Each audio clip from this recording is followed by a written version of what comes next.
한 주간 잘 지내셨습니까?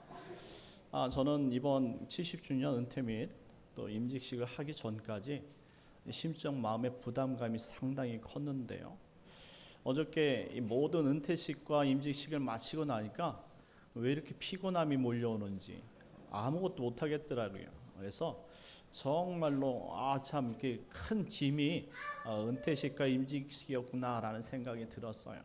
이제 그 모든 것들 이제 잘 마무리됐으니까 이제 7월까지는 우리 큰 행사가 없을 것 같은데 우리 모두가 정말 많이 수고하셨습니다. 수고해 주신 우리 당회부터 시작해서 우리 임직자, 은퇴자 그리고 모든 성도님들 기도해 주셔서 너무나 감사합니다. 우리 앞뒤적으로 인사하도록 하겠습니다. 사랑하고 축복합니다. 사랑하고 축복합니다. 애써주셔서 너무나 감사합니다.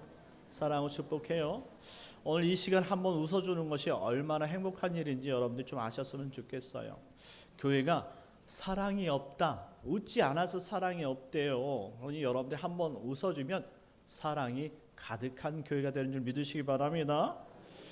오늘 본 말씀을 통해서 하나님을 향한 영적 예배자의 삶, 오늘 영화부하고 유치부가 예배자의 주관이기 때문에 함께 예배를 드리거든요. 가급적이면 어떻게 하면 빨리 끝낼까 지금 머릿속으로 지금 생각하고 있는데요. 핵심적인 말씀을 여러분들과 나누고자 합니다. 영적 예배자의 삶, 이 영적 예배자의 삶은 어떤 삶일까요? 영적 예배자의 삶은 거룩한 자의 삶이라 말하기 이전에 하나님을 만나고 하나님의 은혜를 경험한 자의 삶이다 라고 말씀을 드릴 수 있어요. 하나님의 은혜를 경험하지 못한 사람은 절대로 하나님을 예배할 수 없기 때문입니다. 우리 주일학교 친구들은 하나님을 만났습니까? 우리 친구들, 주일학교 친구들만 한번 대답을 해봅시다. 우리 주일학교 친구들은 하나님을 만나셨습니까? 만났어요. 자, 그렇다면 좋아요.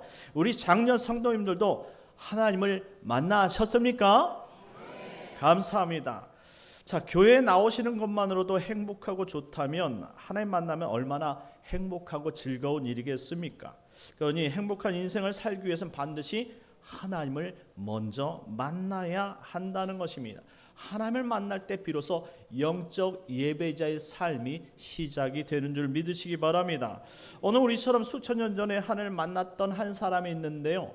오늘 읽기는 로마서 12장 1절 2절의 말씀을 읽었지만 오늘 함께 읽어야 되는 말씀은 이사야서 6장 1절에서 8절까지 말씀인데요.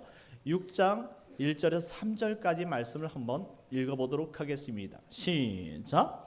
우시야 왕이 죽던 해 내가 본즉 주께서 높이 들린 보좌에 앉으셨는데 그의 옷자락은 성전에 가득하였고 스랍들이 모시고 섰는데 각기 6날개가 있어 그들로는 자기의 얼굴을 가리었고 그들로는 자기의 발을 가리었고 그들로는 날며 서로 불러 이르되 거룩하다 거룩하다 거룩하다 만군의 여호와여 그의 영광이 온 땅에 충만하도다 하더라. 아멘.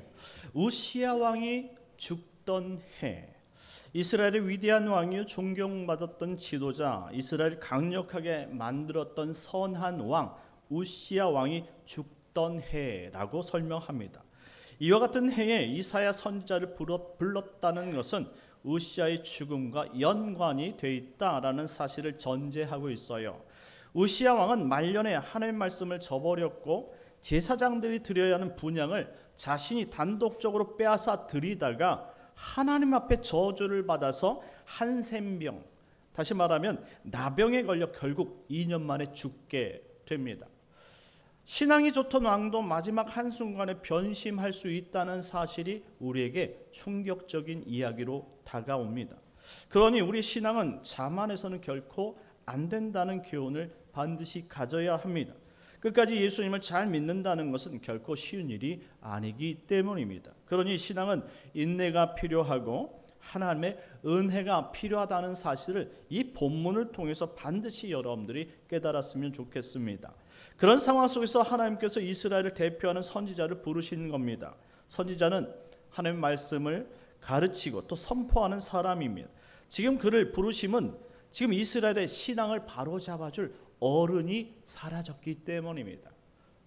신앙을 보이고 신앙을 가르칠 어른이 사라지면 그 공동체의 신앙을 잘 유지할 수 있는 힘이 있을까요? 아니란 말이죠. 말씀의 본이 되어지고 말씀을 가르쳐줄 그 어른들이 없다면 본이 될 수 있는 사람이 없기 때문에 믿고 따를 수가 없는 것이 신앙이라는 것이죠. 아무도 하나님을 본 적이 없고 하나님의 음성을 들을 수 없는데 하나님의 음성을 듣고 하나님을 보았던 그 어른들이 계시다면 그 계신 것만으로도 힘을 얻고 따라갈 수는 있겠지요. 반면에 그렇지 않다면 얼마나 이 신앙의 길이 어렵고 힘들겠느냐 이 말입니다. 그래서 하나님은 이사야를 불러 바른 길을 지도하도록 불렀던 거예요. 이때 이사야 선지자가 먼저 하늘 보좌에 앉으신 하나님을 보게 되었습니다. 1절 말씀을 살펴보게 되어지면 주님은 높이 들린 보좌 위에 성전을 덮을 만한 흰 옷자락을 입으셨다라고 표현하고 있습니다. 이런 주님을 신약에서도 본 사람이 있는데요. 요한계시록 20장 11절 말씀을 한번 읽어보도록 하겠습니다. 시작. 또 내가 크고 흰 보좌와 그 위에 앉으신 이를 보니 땅과 하늘이 그 앞에서 피하여 간데 없더라. 아멘. 사도 요한이 환상 중에 오늘 크고 흰 보좌와 그 위에 앉으신 이를 보았다라고 표현합니다. 이는 이사야 선지자가 바라본 보좌 위에 성전을 덮을 만한 흰 옷자락을 입으신 주님이라는 문장과 동일한 문장이라는 사실을 알 수 있어요. 또한 읽었던 이사야서 6장 2절 말씀을 보면 그 보좌를 지키는 스랍들이 나타나는데 각기 6날개가 있어 그 둘로는 자기 얼굴을 가리고 그 둘로는 자기의 발을 가렸고 그 둘로는 날며 거룩하다 거룩하다 거룩하다 하고 하나님을 찬양하는 모습을 보았습니다. 요한계시록 4장 8절 말씀을 한번 읽어보도록 하겠습니다. 시작. 네 생물은 각각 6날개를 가졌고 그 안과 주위에는 눈들이 가득하더라. 그들이 밤낮 쉬지 않고 이르기를 거룩하다 거룩하다 거룩하다 주 하나님 곧 전능하신 이여 전에도 계셨고 이제도 계시고 장차 오실 이시라 하고. 아멘. 이와 같이 이사야 선지자가 과거에 보았던 그 하나님, 그 하늘나라의 예배 모습을 사도 요한 역시 수천 년이 지나서 똑같이 보았다라는 사실을 이야기해주고 있습니다. 이처럼 구약과 신약의 내용이 동일하다는 사실을 언급한 것으로 보아 성경은 허구가 아니라 사실이며 실제라는 사실을 보여주고 있는 거예요. 이와 같은 말씀을 통해 알 수 있는 것은 천국에는 하나님의 보좌가 있고 그곳에 우리 주님께서 흰 옷을 입으시고 심판자 가운데 계신다 이 말입니다. 그리고 이사야 선지자와 사도 요한이 고백한 대로 6날개를 가진 천사들이 하늘 보좌에서 거룩한 예배를 드리고 하나님 앞에 찬송하고 있다는 사실을 우리는 볼 수가 있습니다. 그곳에서 천사들은 거룩하다 거룩하다 거룩하다라는 소리로 찬양을 드렸습니다. 이 거룩하다라는 단어가 하기오스라는 단어인데요. 구별되었다라는 표현이에요. 이는 오직 하나님을 만난 자의 경외함에서 나오는 신앙 고백이다라고 말씀을 드릴 수 있어요. 그것은 하늘의 천사들뿐만 아니라 이 땅의 사람들도 이 하나님의 영광스러운 모습을 보게 되어질 때에 딱히 무엇이라 표현할 수 없고 그 밀려오는 경외함으로 인해서 거룩하고 거룩하고 또 거룩하다라고 외칠 수밖에 없다라는 말씀이에요. 이것이 하나님 나라의 천상의 예배의 모습이었던 것이죠. 그때 이사야 선지자는 깨달았습니다. 말로만 듣던 하나님을 본다는 것은 마치 두려운 일이구나라는 사실을 깨달았다 이 말이에요. 그래서 오늘 본문 다시 이사야서 6장 5절 말씀으로 가면 이렇게 말씀하죠. 다 같이 읽겠습니다. 시작. 그때 내가 말하되 화로다 나여 망하게 되었도다. 나는 입술이 부정한 사람이요 나는 입술이 부정한 백성 중에 거주하면서 만군의 여호와이신 왕을 배웠음이로다 하였더라. 아멘. 당시 이스라엘 사람들은 하나님을 대면하면 그 죄로 인해서 죽게 된다라는 이 구전 신앙을 믿고 있었습니다.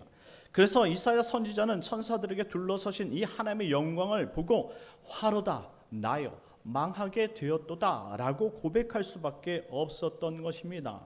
물론 모든 사람들이 하나님의 영광스러운 모습을 보면 그 앞에서 두려워하게 됩니다. 그래서 어떤 사람이라도 거룩하신 하나님을 보게 된다면 자신의 죄를 고백하게 되는 것입니다. 이때 이사야 선지자는 나의 입술이 부정한 사람입니다 라고 자신의 죄를 고백했던 것입니다. 하나님 앞에서 자신의 죄를 고백하지 않는다면 그 거룩하신 하나님의 영광에 압도되어서 심판받아 죽게 된다는 사실을 꼭 기억해야 합니다. 그래서 하나님 앞에 자신의 죄를 고백하지 않는 자는 누구든지 천국에 갈 수 없다라는 말씀이에요. 하나님 앞에 자신의 죄를 고백하지 않는 자는 천국에 갈 수 있는 사람이 없다라는 거예요. 여러분들은 죄 용서함을 받으셨습니까? 누구로부터 죄 용서함을 받으셨느냐라는 말입니다.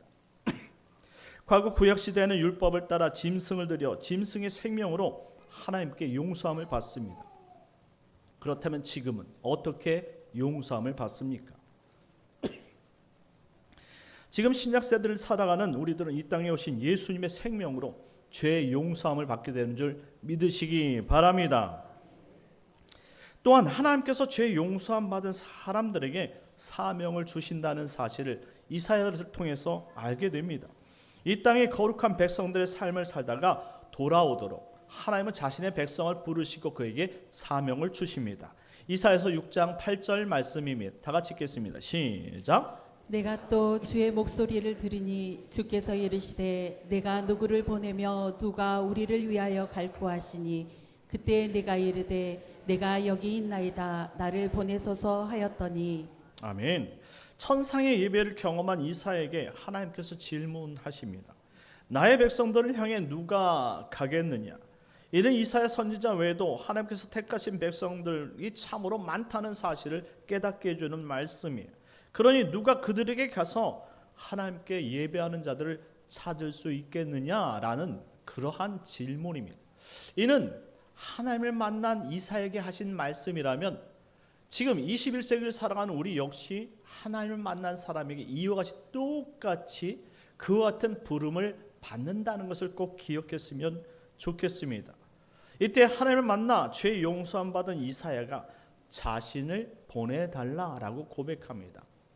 여러분들이 하나님을 만났다면 여러분들 역시 하나님 앞에 이와 같은 질문을 받았을 것이고 그리고 이와 같은 질문 앞에 자신을 보내달라라고 그렇게 고백하는 것이 우리 신앙 고백에 마땅한 고백이라는 사실을 꼭 기억했으면 좋겠어요.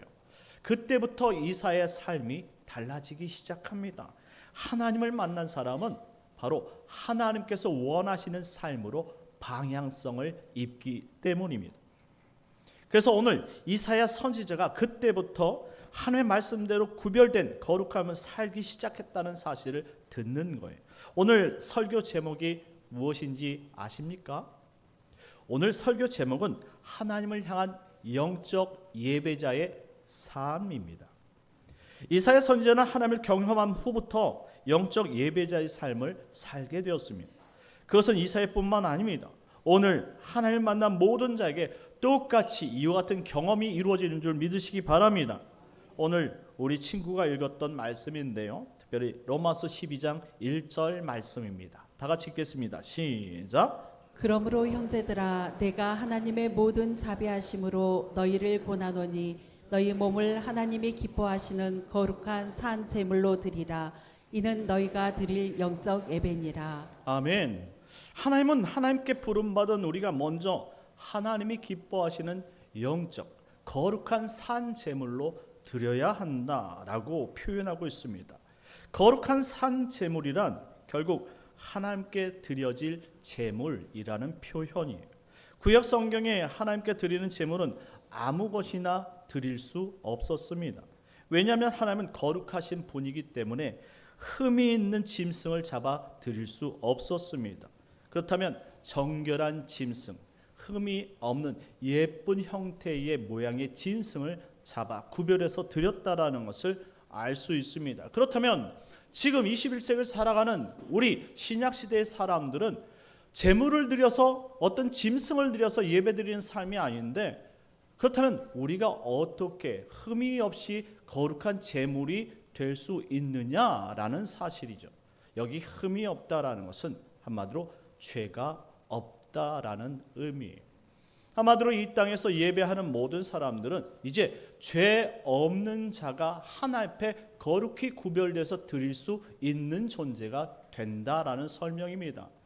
과거에는 짐승을 잡아 예수님 대신 그 짐승을 통해서 하나님 앞에 죄 용서함을 받고 나아갔다면, 이제 현재 예배는 우리를 위해서 십자가에 달려 죽으신 그 예수 그리스도의 피, 그 피 공로로 우리가 죄 사함을 받았다는 믿음으로 말미암아 하나님께 나아가 예배를 드리게 되는 줄 믿으시기 바랍니다.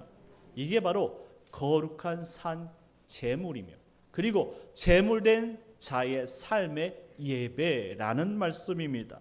그러니 이제 우리는 하나님이 거룩하게 받으실 만한 그런 기쁨의 제물이 되기 위해선 항상 예수님의 피로, 그리고 예수님을 의지해서 더 정결하고 더 깨끗하고 더 아름다운 삶으로 하나님 앞에 나아가야 한다는 사실을 로마서 12장 1절 말씀을 통해서 사도 바울이 우리에게 가르쳐 주고 있습니다. 그렇다면 반대로 예수님의 피로 깨끗함을 받지 못한 사람은 하나님께서 받으시는 거룩한 산 제물이 될 수 있을까요?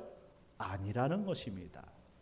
거룩한 산 제물의 기준은 오직 예수 그리스도의 피에 달렸다 이 말입니다. 그 생명을 받아 먹고 그 생명으로 거룩히 씻김을 받은 사람이 거룩한 산 제물이 되는 것이고 하나님의 택한 백성이 되는 줄 믿으시기 바랍니다.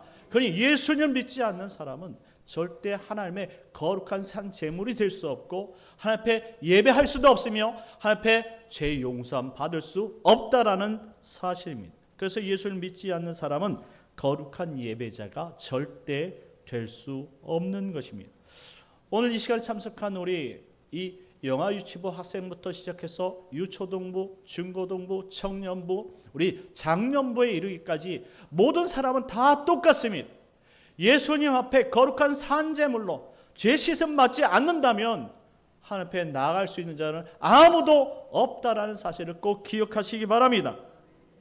로마서 12장 2절 말씀입니다. 다 같이 읽겠습니다. 시작. 너희는 이 세대를 본받지 말고 오직 마음을 새롭게 함으로 변화를 받아 하나님의 선하시고 기뻐하시고 온전하신 뜻이 무엇인지 분별하도록 하라. 아멘. 그렇다면 이제 하나님을 향한 거룩한 예배자의 삶이 무엇인가? 그것이 바로 오늘 우리가 읽은 2절 말씀입니다. 너희는 이 세대를 본받지 말라라고 말하면 이 세대가 무엇입니까? 이 세상을 말하는 거예요. 시대의 풍조, 사상, 그리고 시대의 모든 방법들이 이 세대를 뜻하는 단어입니다. 그래서 이 세대가 말하고 요구하는 그런 방법이 아닌 오직 마음을 새롭게 함으로, 다시 말해 예수 그리스도의 변화를 받고 예수 그리스도로 말미암아 이제 하나님 뜻대로 살기로 다짐하는 그런 믿음의 삶으로 변화를 받아 하나님의 선하시고 그리고 기뻐하시고 온전한 뜻이 무엇인지를 분별하면서 사는 것, 이것이 바로 영적 예배자의 삶이 된다라는 말씀입니다. 결코 하나님은 세상의 방식으로 예배받으시는 분이 절대 아니라는 사실을 꼭 기억하시기 바랍니다. 여러분들이 변화되어지고 하나님의 백성으로 부름을 받았어요. 지금 이 자리에서 하나님을 거룩하게 예배하지만 나가서 세상 방식으로 여전히 세상의 방식과 세상의 때로 세상의 그러한 개인적인 어떤 방법으로 가치관으로 세상이 요구하는 것들로 사는 것은 결국 하나님께 영광 돌리는 예배자의 삶이 아니라는 사실이에요. 여전히 하나님은 우리가 세상에 살더라도 하나님의 말씀을 따르고 하나님의 방법과 하나님의 말씀대로 살아갈 때에 그 사람을 거룩하게 구별된 예배자라고 말하는 것이다, 이란 사실입니다. 그러니 우리가 세상에서는 세상 사람들이 원하는 방식을 다 따라 살 수 없더라도 하나님께서 세상에 우리의 생명의 주관자 되시고 우리를 영원토록 하나님 나라를 인도하시는 유일한 인도자이신 만큼 그분이 원하시는 방법대로 살면 우리는 세상 속에서 잘 사는 사람이라는 것을 꼭 기억하시기 바랍니다.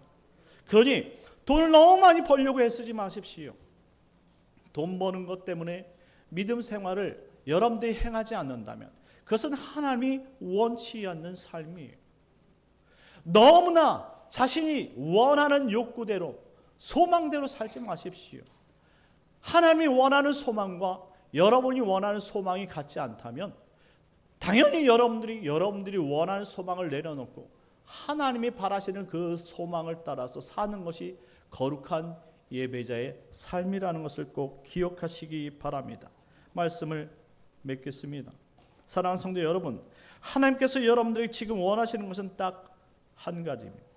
그것은 하나님을 만난 사람은 하나님을 만난 사람처럼 사는 것입니다. 예수님을 믿는 사람들은 예수님을 믿는 것처럼 사는 것임을 기억하시기 바랍니다. 그것이 바로 영적 예배자의 삶인 것입니다. 여러분들은 이와 같이 따라오라시라는 예수님을 믿으십니까? 그렇다면 오늘 말씀을 잊지 말고 기억하여 예수를 믿는 사람처럼 살아가는 영적 예배자들 되는 우리 어린이들 그리고 청소년들 우리 어른들 되시길 예수님의 이름으로 축원합니다. 참 주신 하나님 은혜를 감사합니다. 하나님 은혜가 충만케 하여 주옵소서. 오늘 온 세대 예배를 맞이해서 하나님 정말 영적 예배자의 삶이 무엇인지를 하나님 살펴보았습니다. 예수를 믿는 사람, 말씀을 따르는 사람, 더 거룩하게 주님을 위해서 살아가는 사람이 바로 예수님을 믿고 따르는 영적 예배자의 삶이라는 것을 우리가 깨닫게 하여 주시고 말씀 따라 오늘 하루도 살아가고 말씀 따라 하나님 6월을 잘 마무리하고 7월을 따라가는 귀한 성도들 되게 하여 주시옵소서. 예수님의 이름으로 기도드리옵나이다. 아멘. 우리